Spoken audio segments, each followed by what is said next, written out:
The Great Dane is one of the most impressive of purebred dogs. Not only because of his size, but because of his regal, elegant, yet courageous demeanor. Indeed, he has often been called the Apollo of dogs.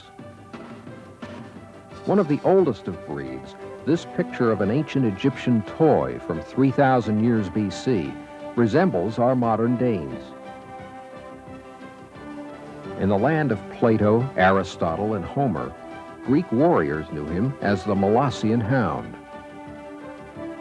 To the huntsmen of ancient Mesopotamia, he was the Assyrian giant hunting dog.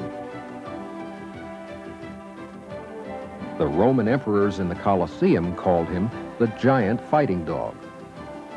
In the 18th century, the Great Dane became guardian and hunting dog for kings and barons of Middle Europe, particularly Germany, where the breed was used to hunt as a pack and hold wild boar. Great strides were made in the late 19th century and early 20th century to refine type in Germany, which continued through the use of many imports here in the United States. The breed was admitted to AKC registration in 1887, and from there, American and German breeders brought us the modern Great Dane.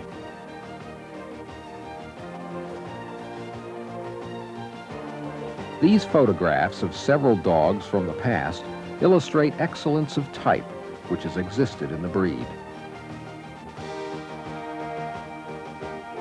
Some of these dogs are the forebears of the dogs we know and admire today. Breeders today strive to preserve the classic, sculpted, noble look of the Great Dane, which has been handed down by talented breeders of yesteryear.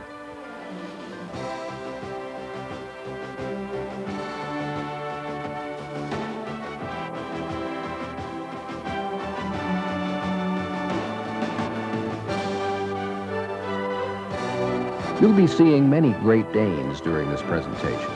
All are good examples of the breed with differing strengths and weaknesses. All will help your understanding of the Great Dane.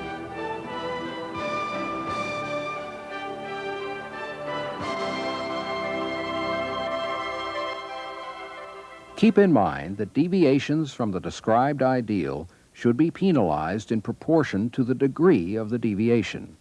The overall quality, breed type, and structure of the dog is most important.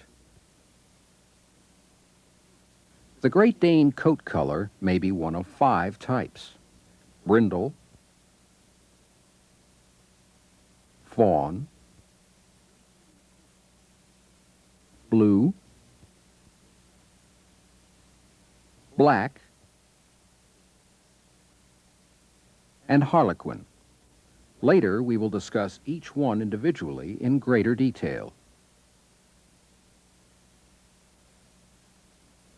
In general appearance, the Great Dane combines dignity, strength, elegance, and substance with great size in a powerful, high-stationed, well-formed, smoothly muscled body.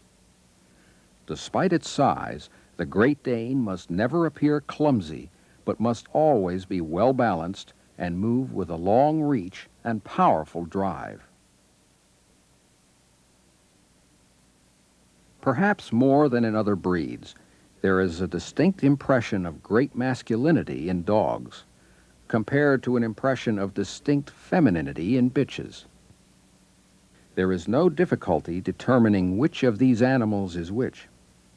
See how the dog appears more massive throughout than the bitch, with a larger frame and heavier bone. Males should not be less than 30 inches at the withers, and preferably should be 32 inches or more. Bitches should not be less than 28 inches, but preferably 30 inches or more.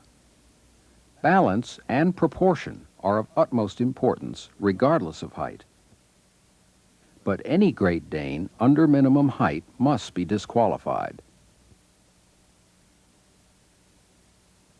In the ratio between length and height, the Great Dane should be square in outline as measured from point of shoulder to the rearmost projection of the upper thigh and from the withers to the ground. Bitches may be somewhat longer in body. See how the distance from elbow to ground is about half of the distance from withers to ground. Let's begin our detailed examination of the Great Dane with the head. It is rectangular, long, and finely chiseled, especially below the eyes. It should be in proportion to the size of the Dane. There should be an overall distinguished, expressive appearance. See how the forehead is sharply set off from the bridge of the nose, which requires a well-defined stop. The head should be angular and give a sculpted appearance viewed from any angle. From the front, the cheek muscles should not be prominent. The bridge of the nose is broad. Again, the difference between the sexes is marked, especially so in head structure. See how the male's head is more strongly formed than the female's. In proportion, the length of the muzzle from tip of the nose to the center of the stop is equal to the distance from stop to the rear of the occiput. The occiput itself is slightly developed. The planes of muzzle and skull must be straight and parallel to one another. What about this dog's head? It is cheeky and lacks width of muzzle. Heads displaying off planes, coarseness, or snipiness should be faulted. This muzzle is deep and strong and is of equal length to the skull. It is straight and parallel to the skull. Note the pronounced stop and the fine chiseling throughout, especially under the eyes. The eyes are medium in size, deep set, and dark. The darker the better, with a lively, intelligent expression. The lids are almond-shaped and relatively tight, with well-developed brows.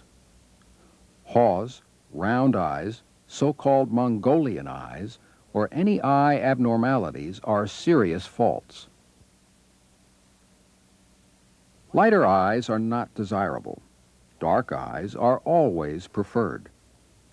The same is true for eyes of different colors and wall eyes. In Harlequins, the eyes should also be dark.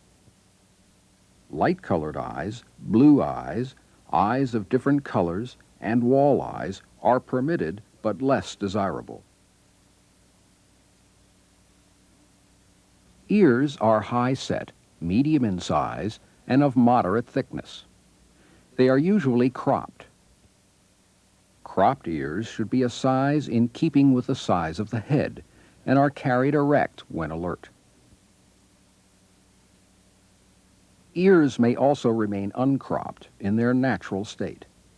They are folded forward, close to the cheek, with the top of the ear level with the skull. The nose is black, or in Blue Danes, blue-black.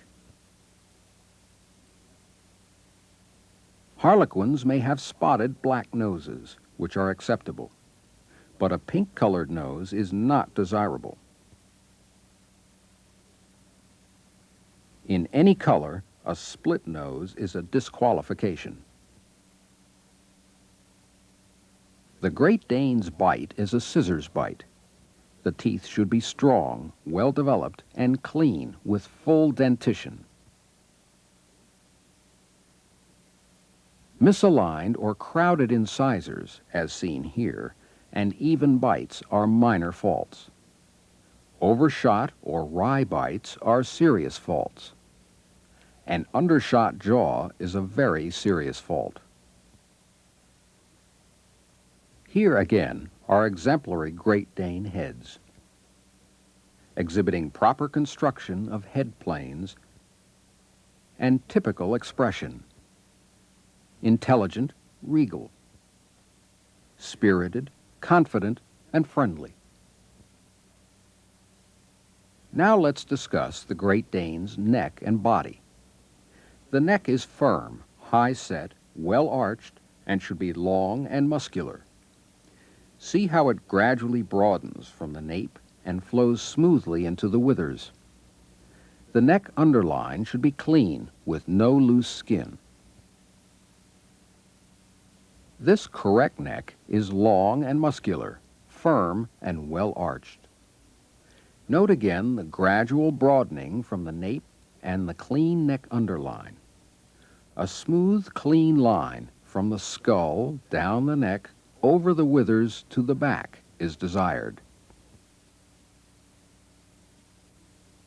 The shoulder blades are strong and sloping and laid back to form as nearly as possible a right angle with the upper arm. The shoulders should be firm and well set and of the same length as the upper arm. The forequarters must be strong and muscular. A straight line can be drawn from the upper tip of the shoulder to the tip of the elbow and fall perpendicular to the ground. The ligaments and muscles holding the shoulder blade to the rib cage must be well developed, firm, and secure.